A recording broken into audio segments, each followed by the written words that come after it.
মহারাজ দিনে দিনে পৃথিবীখন অধর্ম লোক ধরেছে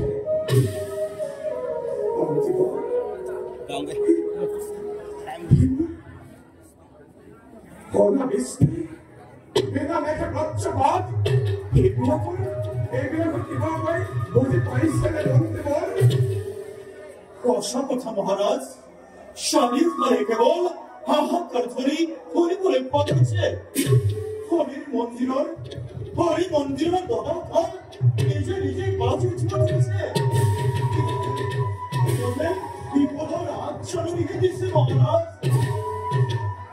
দিন রাতি একাকারে করি রাজ্যর সায়ু ফলে পদক্ষেপ করি রাজ্য মারি করি সুয়া করি কিন্তু সকলের মনত একটি ভাব হয়েছে উদয় পৃথিবীর যেন এক মহাপরে গ্রাম করিব ধরেছে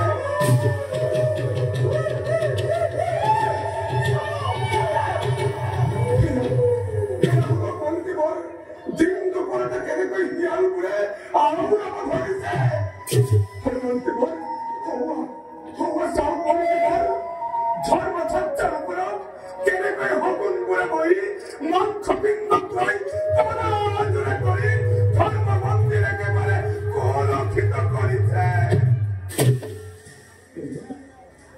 এনেবোৰ বিপদৰ ৰাজজাননী দেখি প্ৰজাসকল ইমান নীৰৱ হৈ আছে যে মন্ত্ৰী বৰ ইয়াৰ মোক এটা উপায় দিয়ক মন্ত্ৰী বৰ ইয়াৰ মোক এটা উপায় দিয়ক।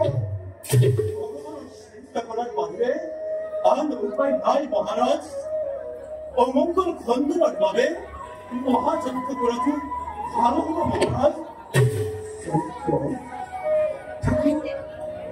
এনে মহাপ্ৰলয়ৰ সময়ত মই যজ্ঞ কৰোঁ কেনেকৈ সমাধান আৰু এই যজ্ঞলৈ বা আহিবই কোন? জয় মহাৰাজ জয় জয় হোক মহাৰাজ জয় জয় হোক। কোন আপোনাৰ দেখাত সুন্দৰ ব্ৰাহ্মণ হয় দয়া কৰি আসন গ্ৰহণ আসন গ্ৰহণ কৰিবলৈ আমাৰ হাতত সময় তেনেকুৱা মহাৰাজ। মহাৰাজ আমি বৰ বিপদত পৰিছো, আমাক উদ্ধাৰ কৰিব পাৰিব নেকি? সেয়েহে আমি ইয়ালৈ আহিম।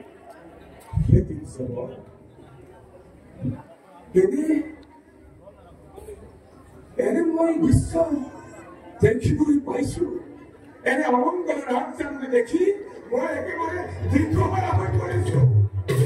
মহাৰাজ পৃথিৱীত মহাপ্ৰলয়ৰ সূচনা হৈছে। সেই প্ৰজাৰ মাজত নাৰী মৰম অভাৱ অনাটনে দেখা দিছে। প্ৰজাৰ মনত শান্তি নোহোৱা হৈছে মহাৰাজ। এনে দৃশ্য মই অহনিকৈ দেখিবলৈ পাইছো। ৰাজ্যৰ চাৰিওফালে প্ৰজাৰ হাহাকাৰ ধ্বনি মই শুনিবলৈ পাইছো। মহাৰাজ এই সকলোবোৰৰ পৰা পৰিত্ৰাণৰ বাবে আমি সৰু সাগৰৰ তীৰত এক যজ্ঞৰ আয়োজন কৰিছো। কিন্তু যজ্ঞৰ আৰম্ভণিতে লাগিল নহয় খেলি মেলি। জল দেৱতাই হুংকাৰ তুলি কৈ গ'ল এটা বস্তু সাগৰতে দান কৰিলেহে যজ্ঞ সমাপ্ত কৰিব পাৰিব। তাত ফল গুণৰে কোনো প্ৰয়োজন নাই। জল দেৱতাৰ দানৰ কথা শুনি আমাৰ গাৰ নোম একেবাৰে শিয়ৰি উঠিব। যজ্ঞৰ কথাটো বাদেই দিছিলো।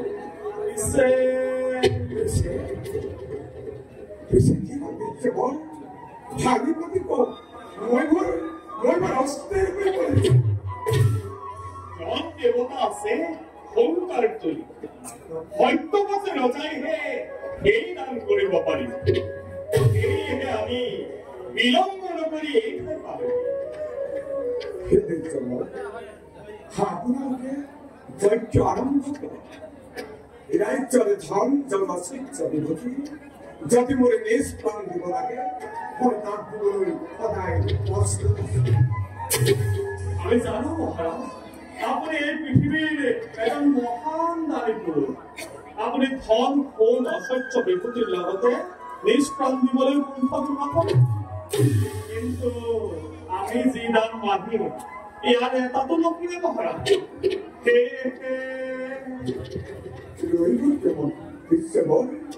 ব্যক্ত কৰক আপোনালোকৰ মনৰ কথা। সত্যপদৰ অসত্য এই পৃথিৱীত একোৱেই নাই। গতিকে মহাৰাজ দান দিয়াৰ আগতে আপুনি প্ৰতিজ্ঞাবদ্ধ হ'ব লাগিব। প্ৰতিজ্ঞাবদ্ধ হ'ব লাগিব। মহাৰাজ প্ৰতিজ্ঞাবদ্ধ হ'ব লাগিব।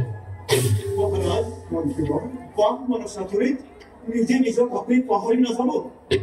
মই ভাবো দেশৰ এই অমংগলৰ সময়ত আপুনি সকলো ভাবি চিন্তি প্ৰতিজ্ঞাবদ্ধ হ'ব লাগে। নহ'লে বিপদত পৰি হাহাকাৰ কৰি ফুৰিব লাগিব। দেখোন দুৰ্ঘুৰ বিপদে দেখা দিছে। বিপদ খণ্ডনৰ বাবে ঋষি মুনিসকলে যজ্ঞ পাতিব। এই সত্যবদ্ধানী ৰজা বুলি ত্ৰিজগতে জানে। তেনেস্থলত মই কেনেকৈ বিমোহ কৰোঁ? সেয়ে কৈছো মহাৰাজ সকলো আগ পিছাইহে নিষ্কৰ্তব্য কৰ্তব্য হ'ব লাগে। মহাৰাজ যজ্ঞৰ ক্ষণ পলম হৈ গলে আমাক দানৰ কোনো প্ৰয়োজন নহয় সেয়েহে আপুনি দান দিব পাৰিব নে নোৱাৰে আমাক যথাযথভাৱে উত্তৰ দিয়ক আগতে কৈছো মহাৰাজ আমাৰ দান কিন্তু বৰ ভয়াবহ আমাৰ দানৰ কথা শুনি স্বৰ্গৰে দেৱতা মৈত্ৰৰে মানৱ পাতালৰ বাসুকীও ভয়তে পলাই পত্তন দিব আনকি বনৰ পশু পক্ষীও নিজৰে মাত মাতিবলৈ পাহৰিব কি কোৱা বন্ধু হেৰা বন্ধু দানৰ কথা শুনি মহাৰাজ ভয়তে অস্থিৰ হৈ পৰিছে সেইটো প্ৰতিজ্ঞাবদ্ধ হব পৰা নাই আমি ইমান পৰে ইয়াত এনেই সময় পাৰ কৰো ইয়াত নহব বুজিছা ব'লা আমি গৈ ইমান দুৰ্বল নহয় যে ব্ৰাহ্মণক বিমুখ কৰিব সত্যত ব্ৰতী হৈ থকাৰ বাবে স্বয়ং ভগৱানে মোক পৃথিৱীৰ শ্ৰেষ্ঠ ৰাজস্ব স্বীকাৰ কৰি এই জন্মোদয় উপহাৰ স্বৰূপ কৰিছে মই কোনো দান আৰু প্ৰতিজ্ঞাবদ্ধ হবলৈ ভয় নকৰো মহাৰাজ আপুনি প্ৰতিজ্ঞাবদ্ধ হওক আপুনি যাতে আপোনাৰ প্ৰতিজ্ঞা কেতিয়াও ভংগ নকৰে মহাৰাজ মন্ত্ৰীব মোক বাধা নিদিব মন্ত্ৰীব মোক বাধা নিদিব ছন্দ সূৰ্য সাক্ষী কৰি মই কৰিলো প্ৰতিজ্ঞা ৰাজ্যৰ ধন জনশিষ্য বিভূতি যদি মোৰ নিজ প্ৰাণ দিব লাগে তথাপিতো মই প্ৰতিজ্ঞা ভংগ নকৰো সত্য সত্য তিনি সত্য খাই মই কৰিলো প্ৰতিজ্ঞা মহাৰাজ আপোনালোকে যি দানেই নিবিচাৰক মই তাক হাঁহি মুখে কৰিম ধন্য ধন্য ৰাজা তেন্তে শুনা আমাৰ দানৰ কথা আমাৰ যজ্ঞ সমাধি কৰিবৰ বাবে জন দেৱতাৰ নিৰ্দেশ ক্ৰমে এগৰাকী ৰাজগুণ থকা সুলক্ষ্মিনী নাৰী জনতে নিক্ষেপ কৰিব লাগে এগৰাকী নাৰী হয় মহাৰাজ এগৰাকী নাৰী সেয়ে আমি এই ৰাজ্যৰ ৰাজলক্ষ্মীক জলতে নিক্ষেপ কৰিবৰ বাবে বিচাৰি আছো কিয় মোক কথাই সাগৰত ডুবাই মাৰিব খুজিছে ৰাজ্যৰ ৰাজলক্ষ্মীক মই কেনেকৈ জলত নিক্ষেপ কৰি গৈ দান ভিক্ষা দিব লাগে মোক তেনে দান ভিক্ষা নকৰিব তাৰ পৰিৱৰ্তে আপোনালোকে অন্য দান কৰক গ্ৰহণ ৰাজ্যৰ ধন জনশিষ্য বিভূতি যদি মোৰ নিজ প্ৰাণ দিব লাগে তাক মই মুক্ত হস্তে কৰিম প্ৰদান তথাপিও মোৰ ৰাজৰাণীক মোৰ বুকুৰ বাটৰ পৰা কাঢ়ি লৈ নাযাব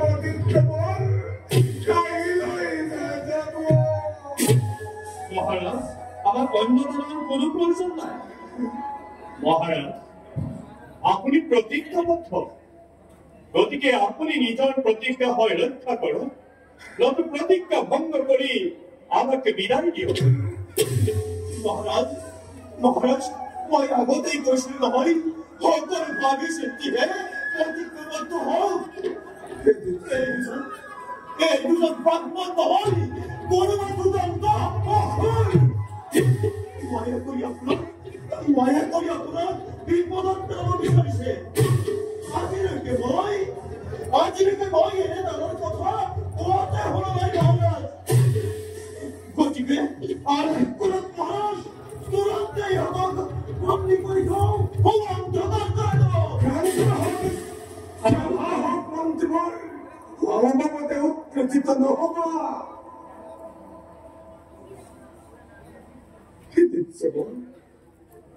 যদিও মই প্ৰতিজ্ঞাবদ্ধ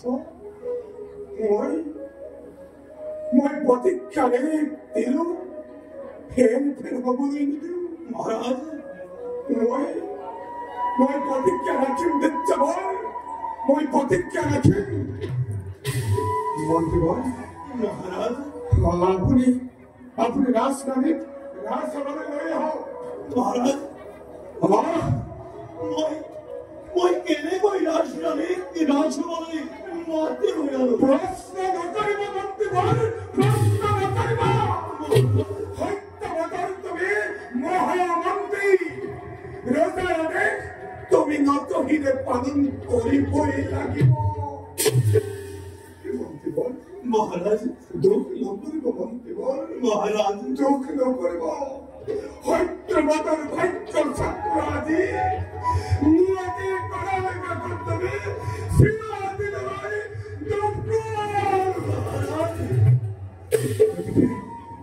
গতিকে আপুনি যাওক মন্ত্ৰীবৰ, আপুনি যাওক, পালন নকৰিব। যাওক মন্ত্ৰীবৰ, যাওক। মহারাজ, মই এতিয়াই আপনার বাক্য পালন করে রাজভবনলৈ লৈ আনিবলৈ।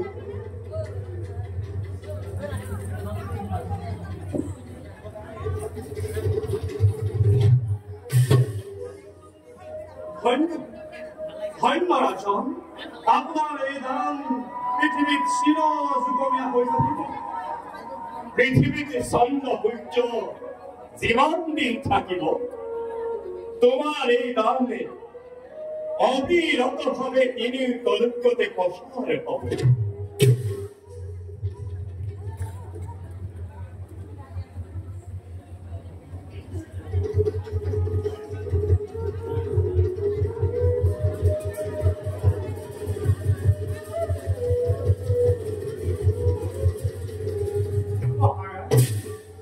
আমার সেবা করক্ষণ অপবায় আমার প্রার্থনার কারণ রাখন বুঝি। স্বামী, আপনি মুখ দেখে তরুণ করে আপনি বলছে কেউ মোর কিবা দুঃখ লেগে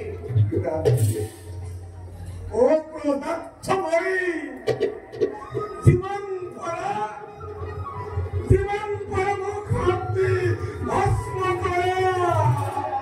স্বামী, মই একো বুঝি পোৱা নাই আপুনি ইমান উত্তেও হৈছে কিয়? মন্ত্ৰীণা মহাৰাজৰ কি হৈছে? মহাৰাজৰ এনে অৱস্থা দেখি মোৰ বুকু ফাটি গৈছে।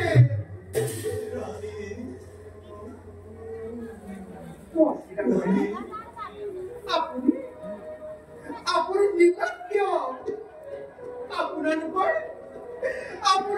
এনে অৱস্থা দেখি মোৰ হৃদয় ভাগি গৈছে।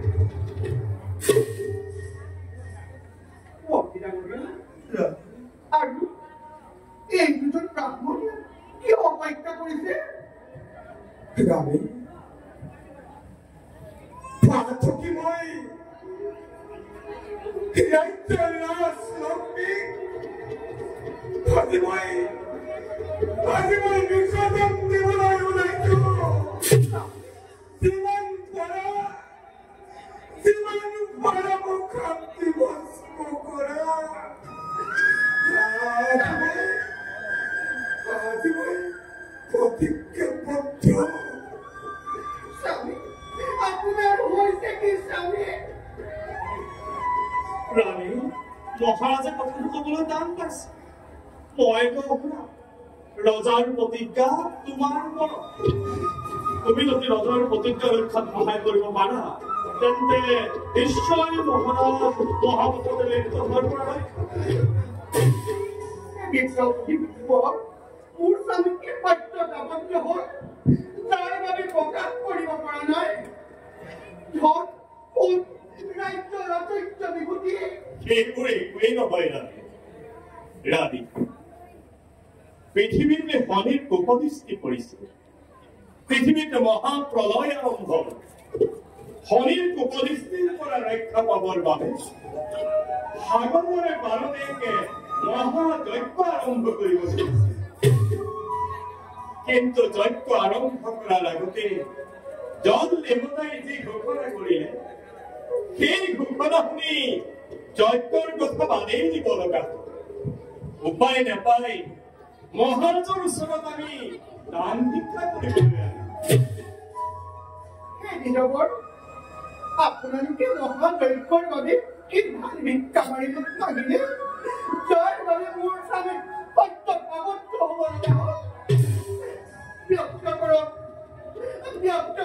নিজবৰ ব্যক্ত কৰক জল দেৱতাৰ ইচ্ছা যজ্ঞ কৰা স্থানত যজ্ঞ কৰা লাভ মুহূৰ্তত এগৰাকী ৰাজগুণ সম্পন্ন সুলক্ষিণী নাৰীক জলত অৰ্পণ কৰিব তেহে যজ্ঞ আৰম্ভ কৰিব লাগিব সেয়েহে আমি এই ৰাজ্যৰে ৰাজৰাণীক মহাৰাজৰ ওচৰত দান ভিক্ষা মাগিম মহাৰাজে প্ৰতিজ্ঞা ল'ব কিন্তু ৰাণী এতিয়া মহাৰাজে প্ৰতিজ্ঞা ৰক্ষা কৰিবলৈ অপাৰ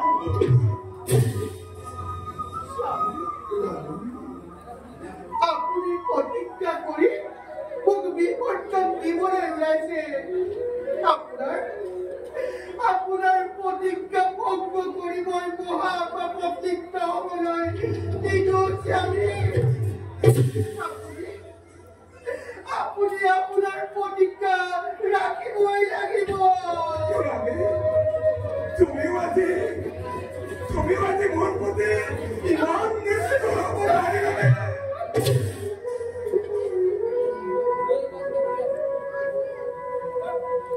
মহাৰাজ আমাৰ যজ্ঞৰ কাম পলম হৈ আছে আপুনি আমাক দান দি বিদায় দিয়ক নহ'লে এতিয়া ব্ৰাহ্মণে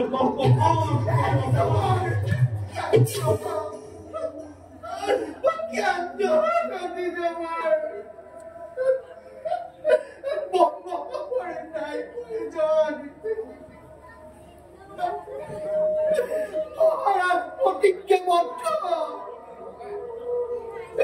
মোৰ ওপৰত আৰু কোনো সত্য নাই মন্ত্ৰী ডাঙৰীয়া মহাৰাজাক আপোনাৰ হাতত অৰ্পণ কৰিলো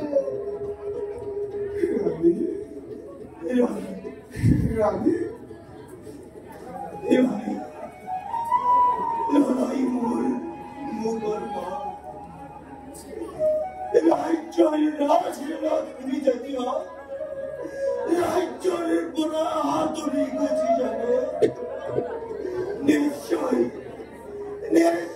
ৰাজ্যৰ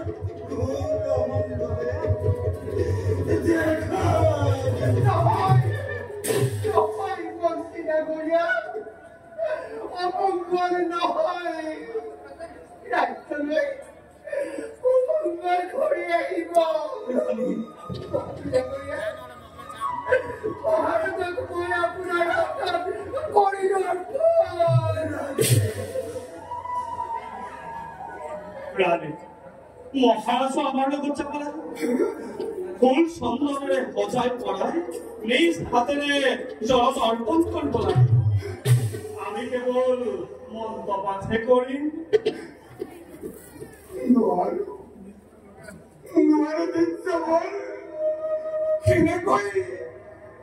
কেনেকৈ মোৰ ৰাজৰাণীক জল দেৱতাৰ মূল্যায়ন কৰিব পাৰো মহাৰাজ ধৈৰ্য ধৰক মহাৰাজ ধৈৰ্য ধৰি ধৰ্মৰ মহিমা দেখক মন্ত্ৰীবল মহাৰাজ সত্যৱতাৰ ভাগ্য সূত্ৰ আজি নিৰতি কৰাৰ গাঁত সোমাই পৰি ৰাণীৰ লগতে মোৰো নিশ্চিত মিলিব মনত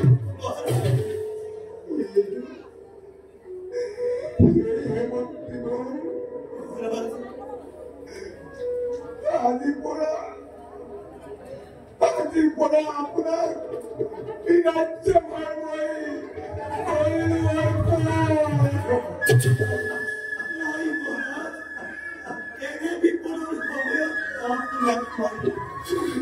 বিপদৰ সময়ত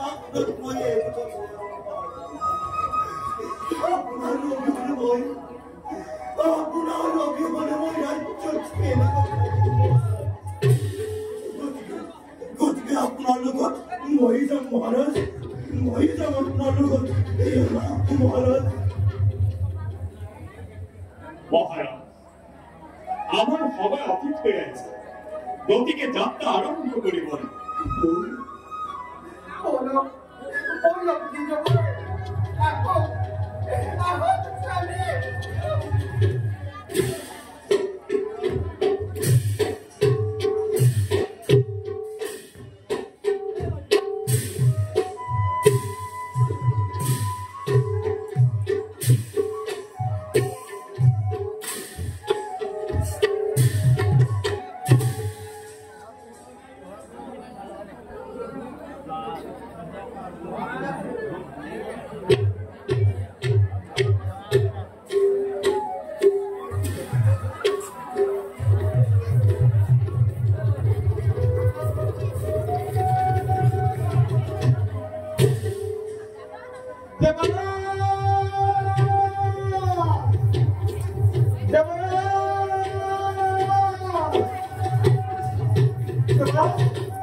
স্বর্গদেবতা সকলে শান্তি ভাগ করব নয়, ঠকুর লোক বালে বালে পরাস্ত হই বহু রাজ্য ভঙ্গি ছবি দেবতা রয়েছে।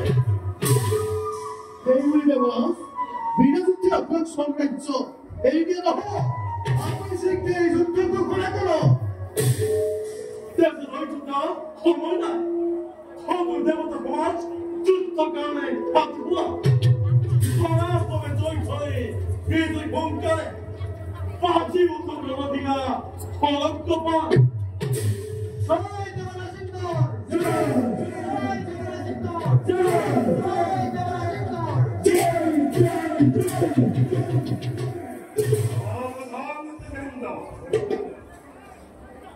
সারিকা ভগবান রাখা অনেক চাকরা এই লোকটার কথা আরো যদি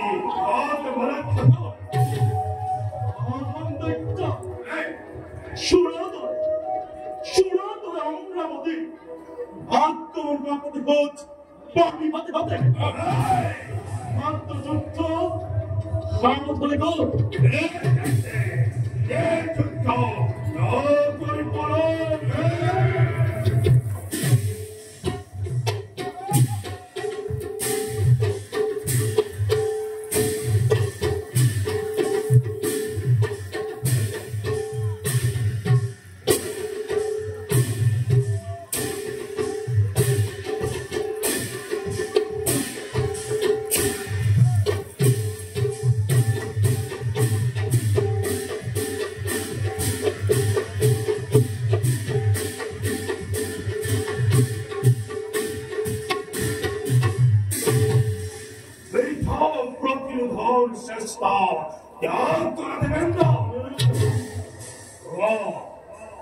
যুদ্ধ করিবা আত্মসমর্পণ করিব অবৈধ বর্গ ভিক্ষা দৃষ্টি অমরাবতী নোবেল যদি এই দেবেন্দ্র তোমার নগর বিমুখ অরস্তি হরণকারী খেলাও ভিক্ষার চুরি লইয়া হয় রাজে অমরাবতীপুরে অমরাবতী রাজেন্দ্র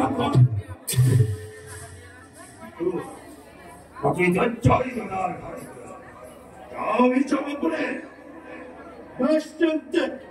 লোকমাই এই কথা দেখা